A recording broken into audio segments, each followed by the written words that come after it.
Hi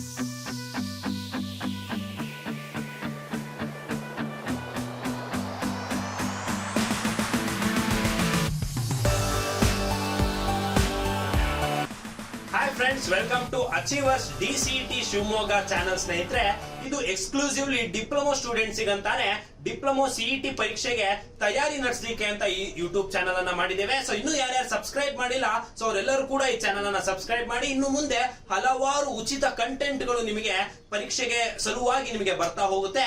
so ಇವತ್ತಿನ video ವಿಶೇಷತೆ ಏನು ಅಂದ್ರೆ ಸ್ನೇಹಿತರೆ, ಈ ಅಧಿಕೃತ ಅಧಿಸೂಚನೆ ಆಗಿದೆ ಸ್ನೇಹಿತರೆ, ಡಿಪ್ಲೊಮೊ ಸಿಇಟಿ 2024 ಅಧಿಸೂಚನೆ. ಸೊ ಹಾಗಾದ್ರೆ ಆ ಅರ್ಜಿ ತುಂಬೋದು ಹೇಗೆ, ಸೊ ಅಧಿಸೂಚನೆಯಲ್ಲಿ ಏನಿದೆ, ಇನ್ನು ಒಂದಿಷ್ಟು ಜನ ಸರ್ ಒಂದು ಬ್ಯಾಕ್ಲಾಗ್ ಇದೆ ಸರ್, ನಾನು ಡಿಪ್ಲೊಮೊ ಸಿಇಟಿ ಬರಿಬಹುದಾ ಅಂತ ಒಂದಿಷ್ಟು ಜನ ಕೇಳಿದ್ರಿ. ಸೊ ಅವರಿಗಾಗಿರ್ಬೋದು, ಮತ್ತೆ ಯಾವ ರೀತಿ ತಯಾರಿ ನಡೆಸಬೇಕು, ಸ್ಟಡಿ ಪ್ಲಾನ್ ಹೇಗಿರ್ಬೇಕು, ಯಾಕಂದ್ರೆ ಈ ಬಾರಿ ಆನ್ಲೈನ್ ಮುಖಾಂತರ ಪರೀಕ್ಷೆಯನ್ನ ನಡೆಸ್ತೀವಿ ಅಂತ ಹೇಳ್ಬಿಟ್ಟು ಪ್ರಕಟಣೆಯನ್ನ ಕೊಟ್ಟಿದ್ದಾರೆ. ಸೊ ಹಾಗಾದ್ರೆ ಪ್ರತಿಯೊಂದು ವಿಚಾರವನ್ನು ಈ ವಿಡಿಯೋದಲ್ಲಿ ನೋಡ್ಕೊಳ್ತಾ ಹೋಗೋಣ. ಸೊ ವಿಡಿಯೋನ ಕೊನೆ ತನಕ ನೋಡಿ ಅಂತ ಹೇಳ್ತಾ ಸೊ ವಿಡಿಯೋಗೆ ಹೋಗೋಣ. ಅದಕ್ಕೂ ಮುಂಚೆ ನಿಮ್ಗೆ C20 ಕರಿಕ್ಯುಲಂ ಪ್ರಕಾರ ಇರುವಂತಹ ನೂತನ ಎಕ್ಸಾಮ್ ಪ್ಯಾಟರ್ನ್ ಅನ್ನ ನೀವು ಗಮನಿಸಬಹುದು. ಸೊ ಇಂಜಿನಿಯರಿಂಗ್ ಮ್ಯಾಥಮ್ಯಾಟಿಕ್ಸ್ 20 ಅಂಕಗಳು, ಸ್ಟಾಟಿಸ್ಟಿಕ್ಸ್ ಅಂಡ್ ಅನಾಲಿಟಿಕ್ಸ್ 20 ಅಂಕಗಳು, IT ಸ್ಕಿಲ್ಸ್ 20 ಅಂಕಗಳು, ನಮ್ಮ FEE fundamentals of electrical and electronics engineering 20 ಅಂಕಗಳು, ಹಾಗೆ PMS ಅಂತ ಕರಿತೀವಿ, ಪ್ರಾಜೆಕ್ಟ್ ಮ್ಯಾನೇಜ್ಮೆಂಟ್ ಸ್ಕಿಲ್ಸ್ 20 ಅಂಕಗಳು. ಒಟ್ಟಾರೆ 100 ಅಂಕಗಳಿಗೆ ಈ ಪ್ಯಾಟರ್ನ್ ಇರುತ್ತೆ ಸ್ನೇಹಿತರೆ. ಸೊ ಕಳೆದ ವರ್ಷದಿಂದ ಈ ಹೊಸ ಪ್ಯಾಟರ್ನ್ ಅನ್ನ ತೆಗೆದುಕೊ ಬಂದಿದ್ದಾರೆ. ಸೊ ನಿಮಗೆ ಸಿಲೆಬಸ್ ನ ಡೀಟೇಲ್ಡ್ ವಿಡಿಯೋ ನಮ್ಮ ಈ ಚಾನೆಲ್ ನಲ್ಲಿ ಆಲ್ರೆಡಿ ಅಪ್ಲೋಡ್ ಆಗಿದೆ. ಸೊ ಯಾರ್ಯಾರು ಸಿಲೆಬಸ್ ಬಗ್ಗೆ ಗೊತ್ತಿಲ್ಲ, ಸೊ ಅವರೆಲ್ಲರೂ ಕೂಡ ವಿಡಿಯೋನ ನೋಡಿ ಅಂತ ಹೇಳ್ತಾ, ಈಗ ಅಧಿಕೃತ ಅಧಿಸೂಚನೆಯಲ್ಲಿ ಯಾವ ತರ ಇದೆ ಅಂತ ನೋಡ್ತಾ ಹೋಗೋಣ ಸ್ನೇಹಿತರೆ. ಸೊ ಕರ್ನಾಟಕ ಪರೀಕ್ಷಾ ಪ್ರಾಧಿಕಾರ KEA ಇಂದ ಬಿಟ್ಟಿರುವಂತಹ ಅಧಿಕೃತ ಅಧಿಸೂಚನೆ. ಸೊ ಇದು ಡಿಪ್ಲೊಮೊ ಅಭ್ಯರ್ಥಿಗಳಿಗೆ ಇಂಜಿನಿಯರಿಂಗ್ ಕಾಲೇಜ್ಗಳಲ್ಲಿ ಲ್ಯಾಟ್ರಲ್ ಎಂಟ್ರಿಯ ಮುಖಾಂತರ 2ನೇ ವರ್ಷ ಅಥವಾ 3ನೇ ಸೆಮಿಸ್ಟರ್ ಇಂಜಿನಿಯರಿಂಗ್ ಕೋರ್ಸ್ಗಳಿಗೆ ಪ್ರವೇಶಕ್ಕಾಗಿ ನಡೆಸುವಂತಹ ಡಿಪ್ಲೊಮೊ ಸಾಮಾನ್ಯ ಪ್ರವೇಶ ಪರೀಕ್ಷೆ 2024 ಅಧಿಸೂಚನೆ ಇದಾಗಿದೆ. ಸೊ ಇದು ಏನಂತಂದ್ರೆ DCET, ಡಿಪ್ಲೊಮೊ ಸಿಇಟಿ ಅಂತ ಏನ್ ಕರಿತೇವೆ. ಸೊ ನೀವು ಲ್ಯಾಟ್ರಲ್ ಎಂಟ್ರಿ ಮುಖಾಂತರ, ಅಂದ್ರೆ ನಿಮಗೆ ಗೊತ್ತಿರುತ್ತೆ ITI ಮಾಡಿದಂತವರಿಗೆ ಡಿಪ್ಲೊಮೊಗೆ ಲ್ಯಾಟ್ರಲ್ ಎಂಟ್ರಿ ಸಿಗುತ್ತೆ, ಡಿಪ್ಲೊಮೊ ಮಾಡಿದಂತವರಿಗೆ ಇಂಜಿನಿಯರಿಂಗ್ ಗೆ ಲ್ಯಾಟ್ರಲ್ ಎಂಟ್ರಿ ಸಿಗುತ್ತೆ. ಸೊ ಒಂದೇ ಸಲ ಈಗ PUC ಹಂತದಿಂದ ಓದಿ ಹೋಗಿರೋರು ಫಸ್ಟ್ ಇಯರ್ ಇಂಜಿನಿಯರಿಂಗ್ ಇಂದ ಒಟ್ಟು 4 ವರ್ಷದ ಇಂಜಿನಿಯರಿಂಗ್ ಕೋರ್ಸ್ ಅನ್ನ ಓದಿದ್ರೆ, ಡಿಪ್ಲೊಮೊ ಮಾಡಿ 3 ವರ್ಷ ಡಿಪ್ಲೊಮೊ ಕೋರ್ಸ್ ಅನ್ನ ಮುಗಿಸಿ ಹೋದಂತವರು ನೇರವಾಗಿ 2ನೇ ವರ್ಷ ಅಥವಾ 3ನೇ ಸೆಮಿಸ್ಟರ್ಗೆ ಲ್ಯಾಟ್ರಲ್ ಎಂಟ್ರಿ ಮುಖಾಂತರ ಹೋಗ್ತಾರೆ. ಅವರಿಗೆ 3 ವರ್ಷದ ಇಂಜಿನಿಯರಿಂಗ್ ಕೋರ್ಸ್ ಆಗಿರುತ್ತೆ. ಸೊ ಆ ತರದೊಂದು ಹೋಗ್ಲಿಕ್ಕೆ ಇರುವಂತಹ ಪರೀಕ್ಷೆ ಡಿಪ್ಲೊಮೊ ಸಿಇಟಿ. ಸೊ ಯಾರ್ಯಾರು 6ನೇ ಸೆಮಿಸ್ಟರ್ ನಲ್ಲಿ ಆಲ್ರೆಡಿ ಡಿಪ್ಲೊಮೋನ ಓದ್ತಾ ಇದ್ದೀರಾ, ಮತ್ತೆ ಒಂದಿಷ್ಟು ಫೈನಲ್ ಇಯರ್ ಸ್ಟೂಡೆಂಟ್ಸ್ ಇದ್ದೀರಾ, ಸೊ ಅವರೆಲ್ಲರೂ ಕೂಡ ಈ ವಿಡಿಯೋ ತುಂಬಾ ಉಪಯುಕ್ತವಾಗಿದೆ. ಸೊ ಹಾಗಾದ್ರೆ ಡಿಪ್ಲೊಮೊ ಸಿಇಟಿಯ ಒಂದು ಅಧಿಸೂಚನೆ ಒಳಗಡೆ ಏನೇನಿದೆ ಅಂತ ನೋಡ್ತಾ ಹೋಗೋಣ ಸ್ನೇಹಿತರೆ. ನೋಡಿ, ಸರ್ಕಾರದ ಆದೇಶದ ಅನ್ವಯ 2024-25ನೇ ಸಾಲಿಗೆ ಅಂದ್ರೆ ಮುಂದಿನ ವರ್ಷದ ಲ್ಯಾಟ್ರಲ್ ಎಂಟ್ರಿ 2ನೇ ಸೆಮಿಸ್ಟರ್ ಅಥವಾ ಅಂದ್ರೆ ಪ್ರತಿ ವರ್ಷ ಆಗಸ್ಟ್ಗೆ ಅಕಾಡೆಮಿಕ್ ಕ್ಯಾಲೆಂಡರ್ ಅಂದ್ರೆ ಅಕಾಡೆಮಿಕ್ ಸ್ಟಾರ್ಟ್ ಆಗುತ್ತೆ ಇಂಜಿನಿಯರಿಂಗ್ ನಲ್ಲಿ. ಸೊ ಈ ವರ್ಷದ ಆಗಸ್ಟ್ಗೆ ಅಂದ್ರೆ ನಿಮ್ಮ ಎಕ್ಸಾಮ್ಸ್ ನೆಲ್ಲ ಮುಗ್ದಿ, 6 ಸೆಮಿಸ್ಟರ್ ಎಕ್ಸಾಮ್ಸ್ ಮುಗ್ದಿ, ನೀವು ಪ್ರಾಜೆಕ್ಟ್ಸ್ ನೆಲ್ಲ ಸಬ್ಮಿಟ್ ಮಾಡಿ, ನಿಮ್ಮ 6ನೇ ಸೆಮಿಸ್ಟರ್ ನ ಅಂಕಗಳು ಕೂಡ ಬಂದು, ಡಿಪ್ಲೊಮೊ ಸಿಇಟಿಯ ರ್ಯಾಂಕಿಂಗ್ಸ್ ಬಂದು, ನೀವು ಕಾಲೇಜ್ ಅನ್ನ ಆಯ್ಕೆ ಮಾಡಿ ಹೋಗೋತ್ತಿಗೆ ಸೆಪ್ಟೆಂಬರ್ ಅಕ್ಟೋಬರ್ ರೇಂಜ್ ಅಲ್ಲಿ ಆಗುತ್ತೆ. ಬಟ್ ನೀವು ಕಾಲೇಜ್ಗೆ ಲ್ಯಾಟ್ರಲ್ ಎಂಟ್ರಿ ಮುಖಾಂತರ ಪಡೆಯಲಿಕ್ಕೆ ಈ ಪರೀಕ್ಷೆ ಬರೀಲೇಬೇಕಾಗತ್ತೆ. ಇನ್ನು not only diploma students, working professionals ಗೂ ಕೂಡ ಈ ಬಾರಿಯ ಆನ್ಲೈನ್ ಅರ್ಜಿ ಕೂಡ ಕರೆದಿದ್ದಾರೆ ಅಂತ ಹೇಳ್ಬಿಟ್ಟು. ಇನ್ನು ಒಂದಿಷ್ಟು ಜನ ನೋಡಿ ಆರ್ಕಿಟೆಕ್ಚರ್ ಗೆ ಕೂಡ ಡಿಪ್ಲೊಮೊ ರಿಲೇಟೆಡ್ ಕೋರ್ಸ್ ಮಾಡಿರ್ತಾರೆ. ಅದರಲ್ಲೇ ಇನ್ನೊಂದು COP ಅಂತ ಕಮರ್ಷಿಯಲ್ ಪ್ರಾಕ್ಟೀಸ್ ಅಂತ ಕೂಡ ಇರುತ್ತೆ, ಅವರಿಗೆ BCom ಗೆ ಲ್ಯಾಟ್ರಲ್ ಎಂಟ್ರಿ ಸಿಗುತ್ತೆ. ಸೊ ಅದೇ ತರ ನಾಟ ಬರ್ದವರಿಗೆ, ಸೊ ಅವರು ವ್ಯಾಲಿಡ್ ನಾಟ ಸ್ಕೋರ್ ಅನ್ನ ಹೊಂದಿರಬೇಕು ಹಾಗೂ ಕಡ್ಡಾಯವಾಗಿ ಆನ್ಲೈನ್ ಮೂಲಕ ನೋಂದಣಿ ಮಾಡಿ ಅರ್ಜಿ ಶುಲ್ಕವನ್ನು ತುಂಬಿದ್ರೆ ಅವರಿಗೂ ಕೂಡ ಈ ಲ್ಯಾಟ್ರಲ್ ಎಂಟ್ರಿ ಮುಖಾಂತರ ಕಾಲೇಜಸ್ಗೆ, ಆರ್ಕಿಟೆಕ್ಚರ್ ಕಾಲೇಜಸ್ಗೆ ಅವರಿಗೆ ಎಂಟ್ರಿ ಸಿಗತ್ತೆ ಅಂತ ಹೇಳ್ಬಿಟ್ಟು. ಈಗ ಪ್ರಮುಖವಾಗಿ ಅಧಿಸೂಚನೆಯಲ್ಲಿ ಒಂದು ವಿವರದ ಅಧಿಸೂಚನೆ ಇದೆ, ಒಂದು ಸಂಕ್ಷಿಪ್ತ ಕಾಂಪ್ರಿಹೆನ್ಸಿವ್ ಅಧಿಸೂಚನೆಯಲ್ಲಿ ನೋಡಿ, ಪಠ್ಯಕ್ರಮ ಕಾಲೇಜು ಶಿಕ್ಷಣ ಮತ್ತು ತಾಂತ್ರಿಕ ಶಿಕ್ಷಣ ನಿರ್ದೇಶನಾಲಯದಿಂದ ನೀಡಿರುವ DCET 2024 ಪರೀಕ್ಷೆಯ ಪಠ್ಯಕ್ರಮಗಳನ್ನ ಪ್ರಾಧಿಕಾರ ವೆಬ್ಸೈಟ್ ನಲ್ಲಿ ಮಾಹಿತಿಯಲ್ಲಿ ಪ್ರಕಟಿಸಲಾಗಿದೆ. ಸೊ ನಿಮಗೆ ಅದರದ್ದೇ ವಿಡಿಯೋನ ಸಪರೇಟ್ ಆಗಿ ನಿಮಗೆ ಸಿಲೆಬಸ್ ವಿಡಿಯೋನ ಮಾಡಿದ್ದೇವೆ. ಇನ್ನು ಎಲ್ಲಾ ಡಿಪ್ಲೊಮೊ ವಿಭಾಗಗಳಿಗೆ ಸಾಮಾನ್ಯವಾದ ಒಂದಿಷ್ಟು ಜನ ಇರ್ತಾರೆ, so sir computer science sir ನಾನು ಯಾಕೆ ಎಲೆಕ್ಟ್ರಿಕಲ್ ಓದ್ಬೇಕು, ಅಥವಾ ಒಂದಿಷ್ಟು ಜನ ನಾವ್ ಯಾಕೆ ಸರ್ ಪ್ರಾಜೆಕ್ಟ್ ಮ್ಯಾನೇಜ್ಮೆಂಟ್ ಓದ್ಬೇಕಂತ ಕೇಳ್ತೀರಾ. ಸೊ ಎಲ್ಲಾ ಬ್ರಾಂಚ್ ಅವರಿಗೂ ಕೂಡ ಒಂದು ಕಾಮನ್ ಡಿಪ್ಲೊಮೊ ಸಿಇಟಿ ಸಿಲೆಬಸ್ ಅನ್ನ ಇಟ್ಟಿದ್ದಾರೆ. ಸೊ ಇದು ಕಳೆದ ವರ್ಷದಿಂದ ಇಟ್ಟಿದ್ದಾರೆ. ಅದಕ್ಕೂ ಮುಂಚೆ ಅಪ್ಲೈಡ್ ಸೈನ್ಸ್, ಅಪ್ಲೈಡ್ ಮ್ಯಾಥಮೆಟಿಕ್ಸ್ ಮಾತ್ರ ಇತ್ತು. ಬಟ್ ಕಳೆದ ವರ್ಷದಿಂದ 5 ಸಬ್ಜೆಕ್ಟ್, ಒಂದು ಸಬ್ಜೆಕ್ಟ್ಗೆ 20 ಅಂಕ, ಒಟ್ಟಾರೆ 100 ಅಂಕಗಳಿಗೆ ಸೊ ನಿಮ್ಗೆ ಡಿಪ್ಲೊಮಾ ಸಿಇಟಿ ಪರೀಕ್ಷೆ ಇರುತ್ತೆ. ಸೊ ಹಾಗಾದ್ರೆ ನೋಂದಣಿ ಹಾಗೂ ಆನ್ಲೈನ್ ಮೂಲಕ ಅರ್ಜಿಯನ್ನ ಸಲ್ಲಿಸಲು ಪ್ರಾರಂಭದ ದಿನಾಂಕ ಯಾವುದು ಅಂದ್ರೆ 20 ಏಪ್ರಿಲ್ 2024 ಬೆಳಗ್ಗೆ 11 ಗಂಟೆಯಿಂದ ನಿಮಗೆ ಅರ್ಜಿ ಸ್ಟಾರ್ಟ್ ಆಗುತ್ತೆ. ಇನ್ನು ಕೊನೆಯ ದಿನಾಂಕ ಒಂದು 3 ಮೇ. ಸೊ ಮೇ 3ನೇ ತಾರೀಕು ಒಳಗೇನೆ ನೀವು ಡಿಪ್ಲೊಮಾ ಸಿಇಟಿಗೆ ಅರ್ಜಿಯನ್ನ ಸಲ್ಲಿಸಲೇಬೇಕಾಗತ್ತೆ. ಸೊ ಒಂದಿಷ್ಟು ಜನ ಇಂಟರ್ನ್ಶಿಪ್ ಮಾಡ್ತಿರ್ತೀರಾ ಅಥವಾ ಪ್ರಾಜೆಕ್ಟ್ಸ್ ಮಾಡ್ತಿರ್ತೀರಾ, ಸೊ ಇದನ್ನ ಗಮನಿಸಿರೋದಿಲ್ಲ. ಸೊ ನೀವು ನಂತರದಲ್ಲಿ ಡೇಟ್ ಮುಗ್ದೋದ್ಮೇಲೆ ಅರ್ಜಿ ತುಂಬ್ತೀರಾ ಅಂದ್ರೆ ಬಹಳ ಕಷ್ಟ ಆಗತ್ತೆ. ಸೊ ಹಾಗಾಗಿ ಕೊಟ್ಟಿರುವಂತಹ ದಿನಾಂಕದಲ್ಲೇ ನೀವು ಅರ್ಜಿಯನ್ನು ತುಂಬಲಿಕ್ಕೆ ಪ್ರಯತ್ನವನ್ನ ಮಾಡಿ. ಸೊ ಹಾಗಾಗಿ ಈ ವಿಡಿಯೋನ ಯಾರ್ಯಾರು ನೋಡ್ತಿದ್ದೀರಾ, ಸೊ ಎಲ್ಲರೂ ಕೂಡ ತಮ್ಮ 6ನೇ ಸೆಮಿಸ್ಟರ್ ನ ಡಿಪ್ಲೊಮಾ ಸ್ನೇಹಿತರಿಗೆ ಶೇರ್ ಅನ್ನ ಮಾಡಿ ಅಂತ ಹೇಳ್ತಾ, ಸೊ ಇನ್ನು ಶುಲ್ಕವನ್ನ ಪಾವತಿ ಮಾಡಲು 6/5/2024 ಲಾಸ್ಟ್ ಡೇಟ್ ಇರುತ್ತೆ. ಇನ್ನು ಡಿಪ್ಲೊಮಾ ಸಿಇಟಿ 2024 ಪ್ರವೇಶ ಪತ್ರ ಏನು ಹಾಲ್ ಟಿಕೆಟ್ ಏನಿದೆ ಅದನ್ನ ನಂತರದಲ್ಲಿ ಪ್ರಾಧಿಕಾರದ ವೆಬ್ಸೈಟ್ ಅಂದ್ರೆ ಕರ್ನಾಟಕ ಪರೀಕ್ಷಾ ಪ್ರಾಧಿಕಾರ ಏನಿದೆ KEA, ಅದರ ವೆಬ್ಸೈಟ್ ನಲ್ಲಿ ನಂತರದಲ್ಲಿ ತಿಳಿಸಲಾಗುವುದು ಅಂತ ಹೇಳಿದ್ದಾರೆ. ಮತ್ತೆ ನೋಡಿ ಸ್ನೇಹಿತರೆ, ನೀವು ಅರ್ಜಿಯನ್ನ ತುಂಬುತ್ತಾ ಪ್ರತಿಯೊಂದು ಮಾಹಿತಿಯನ್ನು ನಿಖರವಾಗಿ ತುಂಬಬೇಕಾಗತ್ತೆ. ಅಂದ್ರೆ ಉದಾಹರಣೆಗೆ ನೀವು ನೋಡಿ ಶಾಲೆಗಳ ವ್ಯಾಸಂಗ ಮಾಡಿರುವಂತದ್ದು, ಕನ್ನಡ ಮಾಧ್ಯಮ ಅಭ್ಯರ್ಥಿ ಬರುತ್ತೋ ಇಲ್ವೋ, ಜಾತಿ ಆಗಿರ್ಬೋದು, ಆದಾಯ ಆಗಿರ್ಬೋದು, ಮುಂತಾದ ವಿವರಗಳನ್ನ ಕಂದಾಯ ಇಲಾಖೆ ವೆಬ್ ಸರ್ವಿಸ್ ಮುಖಾಂತರವೇ ಆನ್ಲೈನ್ ಮೂಲಕವೇ ಪರಿಶೀಲಿಸಲಾಗತ್ತೆ. ಸೊ ಹಾಗಾಗಿ ಡಾಕ್ಯುಮೆಂಟ್ಸ್ ನೆಲ್ಲ ನೀವು ಸರಿಯಾಗಿ ಜೋಡಿಸ್ಕೊಂಡಿರ್ಬೇಕಾಗತ್ತೆ. ಇನ್ನು ನೋಡಿ ಸ್ನೇಹಿತರೆ, ಅಭ್ಯರ್ಥಿಗಳು ಆನ್ಲೈನ್ ಮೂಲಕ ಡಿಸಿಟಿ ಅನ್ನ ಎಲ್ಲ ಮಾಹಿತಿಗಳನ್ನು ಅಂತಿಮವಾಗಿ ಏನ್ ತುಂಬುತ್ತಾರೆ ಅದೇ ಫೈನಲ್ ಆಗಿರುತ್ತೆ. ಸೊ ಮತ್ತೆ ಮಾಹಿತಿಯ ಮುಂದೆ ಏನಾದ್ರು ಅದೇ ಆಧಾರ ಆಗಿರುತ್ತೆ. ನಾನು ಕನ್ನಡ ಮೀಡಿಯಂ ಇದ್ದೆ ಬಟ್ ನಾನು ತುಂಬಿರ್ಲಿಲ್ಲ, ಇವಾಗ ನಮಗೆ ಕೊಡಿ ಅಂತ ಹೇಳಿದ್ರೆ ಕೊಡೋದಿಲ್ಲ, ಯಾಕಂದ್ರೆ ನೀವೇನ್ ತುಂಬ್ತೀರಾ ಅದೇ ಫೈನಲ್ ಆಗಿರುತ್ತೆ. ಸೊ ನೋಡಿ, ಡಿಪ್ಲೊಮಾ ಸಿಇಟಿ ಅರ್ಜಿ ನಮೂನೆಯಲ್ಲಿ ಜಾತಿ, ವರ್ಗ ಮತ್ತು ವಾರ್ಷಿಕ ಆದಾಯ ಬಗ್ಗೆ ಒದಗಿಸಿರುವ ಮಾಹಿತಿ ವಿದ್ಯಾರ್ಥಿಗಳಿಗೆ ರ್ಯಾಂಕ್ ನೀಡುವುದಕ್ಕೆ, ಸೀಟು ಆಯ್ಕೆ ಮಾಡೋದಕ್ಕೆ ಪರಿಗಣಿಸಲಾಗುವುದು ಮತ್ತು ಯಾವುದೇ ಕಾರಣಕ್ಕೂ ಬದಲಾಯಿಸಲು ಅವಕಾಶವಿರುವುದಿಲ್ಲ. ನಾನು ಅದನ್ನೇ ಹೇಳ್ತಾ ಇದ್ದೆ, ಏನಂದ್ರೆ ನೀವು ಕೊಟ್ಟಿರುವ ಮಾಹಿತಿ ಏನು ಕ್ಯಾಸ್ಟ್ ಆಗಿರ್ಬೋದು, ನೀವು ಈಗ ಜನರಲ್ ಮೆರಿಟ್ ನೀವು SC ಆಗಿದ್ಕೊಂಡು ನಾನು ಜನರಲ್ ಮೆರಿಟ್ ಅಲ್ಲಿ ಮಿಸ್ ಕೊಟ್ಬಿಟ್ಟಿದ್ದೀನಿ ಸರ್, ನಂಗೆ ಈಗ SC ಅಲ್ಲಿ ರ್ಯಾಂಕ್ ಕೊಡಿ ಅಂತ ಹೇಳ್ಬಿಟ್ಟು, ಅಂದ್ರೆ ನೋಡಿ ಇಲ್ಲಿ ಹೇಳಿದರೆ ವಿದ್ಯಾರ್ಥಿಗಳಿಗೆ ರ್ಯಾಂಕ್ ನೀಡುವುದಕ್ಕೆ ಅಥವಾ ಸೀಟು ಆಯ್ಕೆ ಮಾಡುವುದಕ್ಕೆ ಪರಿಗಣಿಸಲಾಗುವುದು ಅಂತ ಕೊಟ್ಟಿದ್ದಾರೆ. ಸೊ ಹಾಗಾಗಿ ನಿಮ್ಮ ಕೆಟಗರಿ ಆಗಿರ್ಬೋದು, ನಿಮ್ಮ ಒಂದು ರಿಸರ್ವೇಶನ್ ಆಗಿರ್ಬೋದು, ಅದು ಪರಿಗಣಿಸ್ತಾರೆ. ಸೊ ಹಾಗಾಗಿ ನೀವು ಅರ್ಜಿಯನ್ನು ತುಂಬುತ್ತಾ ಯಾವುದೇ ಕಾರಣಕ್ಕೂ ಕೂಡ ನೀವು ಅದನ್ನ ಸರಿಯಾಗಿ ತುಂಬಬೇಕಾಗತ್ತೆ.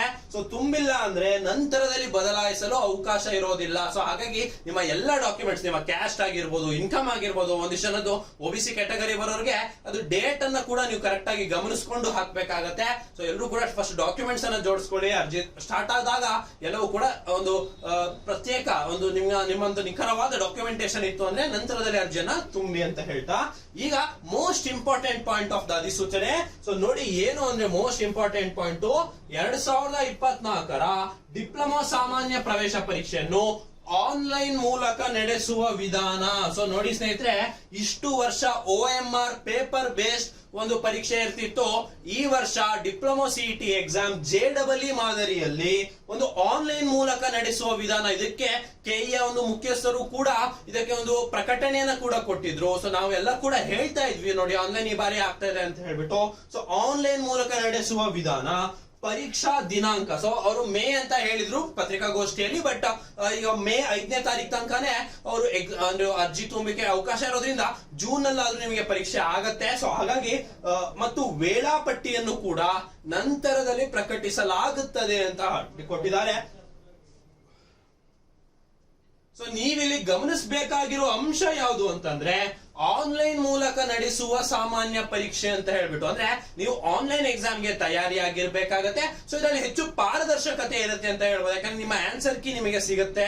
ಸೊ ನೀವು ಯಾವ್ದನ್ನ ಕರೆಕ್ಟ್ ಆಗ್ತಿದ್ರೆ ನಿಮಗೆ ಪಾರದರ್ಶಕತೆ ಸಿಗುತ್ತೆ ಅಂತ ಹೇಳ್ತಾ, ಸೊ ಇದರಿಂದ ಸೀಟ್ ಹಂಚಿಕೆ ಕೂಡ ಸೂಕ್ತ ರೀತಿಯಲ್ಲಿ ಆಗತ್ತೆ. ಸೊ ಇನ್ನು ಹೆಚ್ಚಿನ ಮಾಹಿತಿ ಬೇಕಾಗಿತ್ತಂದ್ರೆ KEA.KR.NIC.in ಅಧಿಕೃತ ವೆಬ್ಸೈಟ್ ಏನಿದೆ, ಅಂದ್ರೆ ಸುಮಾರು ಫೇಕ್ ವೆಬ್ಸೈಟ್ ಗಳು ಬರ್ತವೆ. ಸೊ ಅದಕ್ಕೆ ಹೋಗ್ಬೇಡಿ, ಅಧಿಕೃತ ಜಾಲತಾಣಕ್ಕೆ ವಿಸಿಟ್ ಮಾಡಿ ಅಂತ ಹೇಳ್ತಾ, ಸೊ ಸ್ನೇಹಿತರೆ ಇದಾಗಿತ್ತು ಡಿಪ್ಲೊಮಾ ಸಿಇಟಿ 2024 ಒಂದು ಸಂಕ್ಷಿಪ್ತ ಅಧಿಸೂಚನೆ ವಿವರಣೆ ಆಗಿತ್ತು ಸ್ನೇಹಿತರೆ. ಸೊ ಎಲ್ಲರಿಗೂ ಒಂದಿಷ್ಟು ಡೌಟ್ಸ್ ಕ್ಲಿಯರ್ ಆಯ್ತು ಅಂತ ಅನ್ಕೊಂತೀನಿ. ಇನ್ನು ವಿವರದ ಅಧಿಸೂಚನೆ ಇನ್ನು ಬಿಟ್ಟಿಲ್ಲ, ಹೊರಬಿಟ್ಟ ತಕ್ಷಣ ನಾವು ನಿಮಗೆ ಅದರಲ್ಲಿ ಇರುವಂತಹ ಸಂಪೂರ್ಣ ಡೀಟೇಲ್ಸ್ ಅನ್ನು ನಿಮಗೆ ನೀಡ್ತಾ ಬರ್ತೇವೆ. ಸೊ ಇದೀಗ ಯಾವ ರೀತಿ ನೀವು ಓದ್ಬೇಕು ಅಂತ ಸ್ಟಡಿ ಪ್ಲಾನ್ ಅನ್ನ ನೀವು ಕೇಳ್ತಾ ಇದ್ರೆ, ಸೊ ಸ್ಟಡಿ ಪ್ಲಾನ್ ಯಾವ ತರ ಮಾಡಬಹುದು ಅಂತಂದ್ರೆ, ನಿಮಗೆ ಕೊಟ್ಟಿರುವ ಒಂದು ಸಿಲೆಬಸ್ ಏನಿದೆ, ಡಿಟೇಲ್ಡ್ ಸಿಲೆಬಸ್, ಅದರಲ್ಲಿ ಒಂದು ಪಾಠಕ್ಕೆ ಎಷ್ಟು ವೇಟೇಜ್ ಇದೆ ಅಂತ ಆಲ್ರೆಡಿ ಕೊಡಲಾಗಿರುತ್ತದೆ. ಸೊ ಉದಾಹರಣೆಗೆ ನಾನು FEE ತೆಗೆದುಕೊಂಡಿದ್ದೇನೆ. ಸೊ FEE ಅಲ್ಲಿ ನೋಡಿ, ಮೊದಲನೇ ಚಾಪ್ಟರ್ ಹೆಸರು ಎಲೆಕ್ಟ್ರಿಕಲ್ ಸೇಫ್ಟಿ ಅಂತ. ಸೊ ಎಲೆಕ್ಟ್ರಿಕಲ್ ಸೇಫ್ಟಿಯಲ್ಲಿ 2 ಅಂಕಗಳನ್ನ ಕೇಳ್ತೇವೆ ಅಂತ ಆಲ್ರೆಡಿ ಕೊಟ್ಟಿದ್ದಾರೆ. ಸೊ ಹಾಗಾದ್ರೆ ನಾವು ಆ ಚಾಪ್ಟರ್ ಅನ್ನ ನೋಡ್ಕೊಂತ ಹೋದ್ರೆ, ಸೊ ಎಲೆಕ್ಟ್ರಿಕಲ್ ಸೇಫ್ಟಿಯಲ್ಲಿ ನಮಗೆ 2 ಭಾಗ ಬರುತ್ತೆ ಆ ಚಾಪ್ಟರ್ ಅಲ್ಲಿ. ಒಂದು ಎಲೆಕ್ಟ್ರಿಕಲ್ ಸಿಂಬಲ್ಸ್, ಇನ್ನೊಂದು ಎಲೆಕ್ಟ್ರಿಕಲ್ ಸೇಫ್ಟಿ ಬಗ್ಗೆ. ಸೊ ನೀವು 2 ಅಂಕಗಳು ಅಂದ ತಕ್ಷಣ ನೀವು ಏನ್ ಎಕ್ಸ್ಪೆಕ್ಟ್ ಮಾಡಬಹುದು?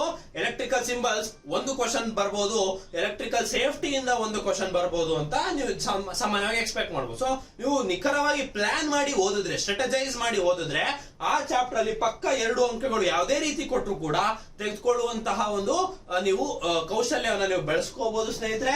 ಅದೇ ರೀತಿ ಪ್ರತಿಯೊಂದು ಚಾಪ್ಟರ್ ಅಲ್ಲೂ ಪ್ರತಿಯೊಂದು ಕಾನ್ಸೆಪ್ಟ್ ವೈಸ್ ನೀವು ಓದ್ಕೊಂತ ಹೋದ್ರಿ ಅಂದ್ರೆ ನೀವು ಆ ಪರ್ಟಿಕ್ಯುಲರ್ ಸಬ್ಜೆಕ್ಟ್ ನಲ್ಲಿ 20 ಅಂಕಗಳು. ಇದೇ ರೀತಿ ಮ್ಯಾಥಮೆಟಿಕ್ಸ್ ಮಾಡಿದ್ರಿ, ಸ್ಟಾಟಿಸ್ಟಿಕ್ಸ್ ಮಾಡಿದ್ರಿ, ಪ್ರಾಜೆಕ್ಟ್ ಮ್ಯಾನೇಜ್ಮೆಂಟ್ ಮಾಡಿದ್ರಿ, IT ಸ್ಕಿಲ್ಸ್ ಮಾಡಿದ್ರಿ ಅಂದ್ರೆ ನೀವು 100ಕ್ಕೆ ಅಟ್ಲೀಸ್ಟ್ 60 ರಿಂದ 70 ಅಂಕಗಳು ತೆಗೆದ್ರೂ ಕೂಡ ನಿಮ್ಮ ಡಿಪ್ಲೊಮಾ ಮಾರ್ಕ್ಸ್ 75-80% ಗಿಂತ ಮೇಲಿತ್ತು ಅಂದ್ರೆ ನೀವು 1000ಕ್ಕಿಂತ ಒಳ್ಳೆ ರ್ಯಾಂಕ್ ಅನ್ನ ತೆಗೆಯುವಂತಹ ಒಂದು ಒಳ್ಳೆ ಅವಕಾಶ ಇರುತ್ತೆ ಸ್ನೇಹಿತರೆ. ಸೊ ಇದೇ ರೀತಿ ನೀವು ನೋಡಬಹುದು. ಸೊ ನಮ್ಮ ಕಳೆದ ವರ್ಷದ ಟಾಪರ್ಸ್ 2023 ಡಿಪ್ಲೊಮಾ CET ಟಾಪರ್ಸ್ ನೀವು ನೋಡ್ತಾ ಇರಬಹುದು. ಸೊ ಅವರು ಅತಿ ಹೆಚ್ಚು ಅಂಕ ರ್ಯಾಂಕ್ ಗಳನ್ನು ತೆಗೆದಿದ್ದಾರೆ. ಸೊ ನೋಡಿ, 73 ಅಂಕಗಳು ತೆಗೆದ್ರು ಕೂಡ ನಿಮ್ಮ ಡಿಪ್ಲೊಮಾ ಮಾರ್ಕ್ಸ್ ಎಷ್ಟು ಇಂಪಾರ್ಟೆಂಟ್ ಆಗುತ್ತೆ ಅಂದ್ರೆ, ಸೊ ನೀವು ರ್ಯಾಂಕ್ ನ ವ್ಯತ್ಯಾಸ ನೋಡಬಹುದು ಸ್ನೇಹಿತರೆ. ಸೊ CET ಅಲ್ಲಿ ಅದೇ ರೀತಿ ಇರುತ್ತೆ. ಒಂದೊಂದು ಮಾರ್ಕ್ಸಿಗೂ ಕೂಡ 500 ರಿಂದ 1000 ರ್ಯಾಂಕ್ ಗಳವರೆಗೂ ವ್ಯತ್ಯಾಸ ಬರುತ್ತೆ. ಹಾಗಾಗಿ ಒಂದೊಂದು ಅಂಕಗಳು ಕೂಡ ಇಂಪಾರ್ಟೆಂಟ್. ಹಾಗಾದ್ರೆ ಸರ್, ನಾವು ಡಿಪ್ಲೊಮಾ CET ಯಾವ ರೀತಿ ನಾವು ತಯಾರಿ ಆಗ್ಬೇಕು ಸರ್? ಈಗ ನಾವು ಇಂಟರ್ನ್ಶಿಪ್ ಅಲ್ಲಿ ಇದೀವಿ, ಪ್ರಾಜೆಕ್ಟ್ಸ್ ಮಾಡ್ತಾ ಇದೀವಿ, ನಮಗೆ ಸಮಯನೇ ಸಿಗೋದಿಲ್ಲ, ಇವ್ರು ಜೂನಿಗೆ ಎಕ್ಸಾಮ್ ಮಾಡಿದ್ರು ಅಂತ ಹೇಳಿದ್ರೆ ಬಹಳ ಕಷ್ಟ ಆಗುತ್ತೆ ಅಂತ ಹೇಳ್ಬಿಟ್ಟು ನೀವು ಅನ್ಕೊಂತ ಇದ್ರೆ, ಸ್ನೇಹಿತರೆ, ಇದೀಗ ಅಚೀವರ್ಸ್ ಕೋಚಿಂಗ್ ಸೆಂಟರ್ ಶಿವಮೊಗ್ಗದಲ್ಲಿ ಡಿಪ್ಲೊಮಾ CET 2024ರ ನೂತನ ಬ್ಯಾಚ್ ಗಳು ಪ್ರಾರಂಭವಾಗ್ತಾ ಇದೆ ಸ್ನೇಹಿತರೆ. ಇದು ಆನ್ಲೈನ್ ಮಾದರಿ ಬ್ಯಾಚ್ ಕೂಡ ಇರುತ್ತೆ, ಆಫ್ಲೈನ್ ಪ್ರತ್ಯೇಕ ಬ್ಯಾಚ್ ಕೂಡ ಇರುತ್ತೆ. ಸೊ ಡಿಪ್ಲೊಮಾ CET 2024ರ ಬ್ಯಾಚ್ ಅನ್ನ ನಿಮಗೆ ನೀವು ಜಾಯ್ನ್ ಆದ್ರಿ ಅಂದ್ರೆ ನಿಮಗೆ ವೆಲ್ ಎಕ್ಸ್ಪೀರಿಯನ್ಸ್ಡ್ ಫ್ಯಾಕಲ್ಟಿ ಇಂದ ನಿಮಗೆ ಕೋಚಿಂಗ್ ಸಿಗುತ್ತೆ, ಲೈಬ್ರರಿ ಫೆಸಿಲಿಟೀಸ್ ಇರುತ್ತೆ, ಡೈಲಿ DPP ಅಂತ ಡೈಲಿ ಪ್ರಾಕ್ಟೀಸ್ ಪೇಪರ್ ಇರುತ್ತೆ, ಮಾಡೆಲ್ ಪೇಪರ್ಸ್ ಇರುತ್ತೆ, ಹಾಗೇನೆ ಪ್ರಿಂಟೆಡ್ ಸ್ಟಡಿ ಮೆಟೀರಿಯಲ್ಸ್ ಕೂಡ ನೀಡಲಾಗುತ್ತೆ. ಮತ್ತೆ ನಿಮಗೆ ಗಮನದಲ್ಲಿರಲಿ, ಇದು ಆನ್ಲೈನ್ ಎಕ್ಸಾಮ್ ಆಗಿರೋದ್ರಿಂದ ಈ ವರ್ಷ ಸೊ ನಿಮಗೆ ಆನ್ಲೈನ್ ಫೆಸಿಲಿಟಿ ಕೂಡ ವೆಬ್ಸೈಟ್ ನಲ್ಲಿ 1 ಲಕ್ಷಕ್ಕೂ ಹೆಚ್ಚು ಪ್ರಶ್ನೆಗಳನ್ನ ಅಪ್ಲೋಡ್ ಮಾಡಿ ಸೊ ಆ ವೆಬ್ಸೈಟ್ ಆಕ್ಸೆಸ್ ಅನ್ನ ನಿಮಗೆ ಕೊಡಲಾಗುತ್ತೆ. ಸೊ ಹಾಗಾಗಿ ಆನ್ಲೈನ್ ಟೆಸ್ಟ್ ಸೀರೀಸ್ ಕೂಡ ನಿಮಗೆ ಸಿಗುತ್ತೆ, ಸ್ಟಡಿ ಹಾಲ್ ಫೆಸಿಲಿಟೀಸ್ ನಿಮಗೆ ಲಭ್ಯ ಇರುತ್ತೆ. ಹಾಗೆ ಮಾಕ್ ಟೆಸ್ಟ್ ಗಳು ಅಂದ್ರೆ ಈಗ ಪರೀಕ್ಷೆ ಹತ್ರದಲ್ಲಿ ಇದೆ ಅಂದ ತಕ್ಷಣ ಮಾಕ್ ಅಣುಕು ಪರೀಕ್ಷೆಗಳನ್ನ ಕೂಡ ಮಾಡ್ತೇವೆ.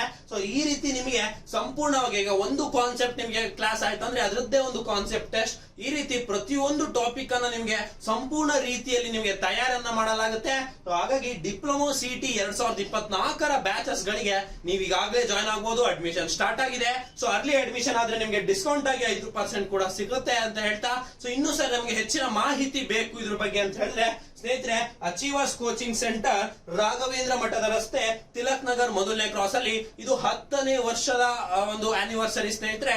ಸೊ ಹಾಗಾಗಿ ಇದಕ್ಕೆ ಭೇಟಿ ನೀಡಿ ಅಂತ ಹೇಳ್ತಾ, ಇನ್ನು ಸ್ಕ್ರೀನ್ ಮೇಲೆ ಕಾಣ್ತಿರುವಂತಹ ನಂಬರ್ಗೆ ನೀವು ಕೂಡ ಸಂಪರ್ಕಿಸಿದ್ರು ಕೂಡ ಇನ್ನು ಹೆಚ್ಚಿನ ಮಾಹಿತಿಯನ್ನು ನೀವು ತಿಳ್ಕೋಬಹುದು. ಹಾಗಾದ್ರೆ ನೋಡಿ ಸ್ನೇಹಿತರೆ, ನೀವು ಈ ತರ ಸ್ಟಡಿ ಪ್ಲಾನ್ ಮುಂದಿನ ವಿಡಿಯೋಗಳಲ್ಲಿ ಯಾವ ರೀತಿ ಸ್ಟ್ರಾಟಜಿ ಮಾಡಬಹುದು, ಸೊ ಇಷ್ಟು ಇರುವಂತಹ ದಿನಗಳಲ್ಲಿ ಯಾವ ರೀತಿ ಸಬ್ಜೆಕ್ಟ್ ನ ಹತ್ತಿರ ಅಪ್ರೋಚ್ ಮಾಡಬಹುದು ಮತ್ತು ಕಾನ್ಸೆಪ್ಟ್ ಕ್ಲಾಸಸ್ ಗಳನ್ನು ಕೂಡ ಈ ಯೂಟ್ಯೂಬ್ ಚಾನೆಲ್ ನಲ್ಲಿ ಮಾಡಲಾಗುತ್ತೆ. ಸೊ ಹಾಗಾಗಿ ಅದನ್ನ ಸಬ್ಸ್ಕ್ರೈಬ್ ಮಾಡಿಲ್ಲ ಎಲ್ಲರೂ ಕೂಡ ಸಬ್ಸ್ಕ್ರೈಬ್ ಮಾಡಿ ಅಂತ ಹೇಳ್ತಾ, ಅಚೀವರ್ಸ್ ಕೋಚಿಂಗ್ ಸೆಂಟರ್ 10ನೇ ವರ್ಷದ ಇನ್ಸ್ಟಿಟ್ಯೂಟ್ ಏನಿದೆ, ಸೊ ಕಳೆದ 2 ವರ್ಷ ಕೂಡ ಅತ್ಯುತ್ತಮ ರ್ಯಾಂಕ್ ಬಂದಿದೆ ಡಿಪ್ಲೊಮಾ CET ಅಲ್ಲಿ. ಸೊ ಆನ್ಲೈನ್ ಟೆಸ್ಟ್ ನೋಡಿ ನಾನು ನಿಮ್ಗೆ ಹೇಳಿದೆ. ಸೊ ಈ ರೀತಿ ನಮ್ಮ ವೆಬ್ಸೈಟ್ ನಲ್ಲಿ ನೀವು ಲಾಗಿನ್ ಆದ್ರಿ ಅಂತ ಹೇಳಿದ್ರೆ, ಈಗ ನೋಡಿ ನನ್ನ ಹೆಸರಲ್ಲಿ ಲಾಗಿನ್ ಆಗಿದೆ ವರುಣ್ ಸರ್ ಅಂತ ಹೇಳಿ. ಸೊ ನಿಮ್ಮ ಹೆಸರಲ್ಲಿ ಲಾಗಿನ್ ಆದ್ರಿ ಅಂದ್ರೆ ನೀವು ಇಲ್ಲಿ ಅಕಾಡೆಮಿಕ್ ಗೆ ಹೋದ್ರೆ ನಿಮ್ಮ ಡಿಪ್ಲೊಮಾ CET ಪರೀಕ್ಷೆಯನ್ನು ಕೂಡ ನೀವು ತೆಗೆದುಕೋಬಹುದು. ಸೊ ಸ್ಕ್ರೀನ್ ಮೇಲೆ ಕಾಣ್ತಿರುವಂತಹ ಅಡ್ರೆಸ್ ಮತ್ತು ನಂಬರ್ ಗೆ ನೀವು ಸಂಪರ್ಕಿಸಬಹುದು. ಸೊ ಈ ವಿಡಿಯೋ ನಿಮ್ಗೆ ಲೈಕ್ ಆಯ್ತು ಅನ್ಕೊಂತೀನಿ. ಸೊ ಅಧಿಸೂಚನೆ ಬಗ್ಗೆ ಯಾರ್ಯಾರಿಗೆ ಮಾಹಿತಿ ಇಲ್ಲ, ಸೊ ಯಾರ್ಯಾರು 20 ಏಪ್ರಿಲ್ ಸ್ಟಾರ್ಟ್ ಆಗುತ್ತೆ ಅಪ್ಲಿಕೇಶನ್ಸ್ ಯಾರಿಗೆ ಗೊತ್ತಿರ್ಲಿಲ್ಲ, ಸೊ ಎಲ್ಲರೂ ಕೂಡ ಶೇರ್ ಮಾಡಿ. ಸೊ ಹೆಚ್ಚು ಜನ ಡಿಪ್ಲೊಮಾ ಸ್ಟೂಡೆಂಟ್ಸ್ ಎಲ್ಲರಿಗೂ ಕೂಡ ಹಾಕಿ. ಸೊ ಒಂದಿಷ್ಟು ಜನ ಸರ್ ಡಿಪ್ಲೊಮಾ ಆದ್ಮೇಲೆ ಜಾಬ್ ಮಾಡ್ಬೇಕಾ ಅಥವಾ ಇಂಜಿನಿಯರಿಂಗ್ ಮಾಡ್ಬೇಕಾ, ಯಾಕಂದ್ರೆ ಇಂಜಿನಿಯರ್ಸ್ ಗೆ ಜಾಬ್ ಇಲ್ಲ ಸರ್, ಈ ತರ ಒಂದಿಷ್ಟು ಜನ ಗೊಂದಲದಲ್ಲಿ ಇರ್ತೀರಾ. ಸೊ ನಿಮ್ಮೆಲ್ಲದಕ್ಕೂ ಉತ್ತರವಾಗಿ ಸೊ ನಿಮಗೆ ಮುಂಬರುವಂತ ವಿಡಿಯೋಗಳಲ್ಲಿ ಕಂಪ್ಲೀಟ್ ಡೀಟೇಲ್ಸ್ ಯಾವ ತರ ಕೆರಿಯರ್ ಪ್ಲಾನಿಂಗ್ ಅನ್ನ ಮಾಡ್ಬೇಕು ಅನ್ನೋದು ಕೂಡ ನಾನು ನಿಮ್ಗೆ ಹೇಳ್ಕೊಡ್ತಾ ಹೋಗ್ತೀನಿ. ಸೊ ಇದೇ ತರ ನನ್ನ ವಿಡಿಯೋನ ನೋಡ್ತಾ ಇರ್ಬೇಕಂದ್ರೆ ಮಾಡ್ತಾ ಹೇಳ್ತಾ, ಸೊ ಸ್ನೇಹಿತರೆ ಇದೇ ತರ ನನ್ನ ಫಾಲೋ ಮಾಡಿ. ಧನ್ಯವಾದಗಳು.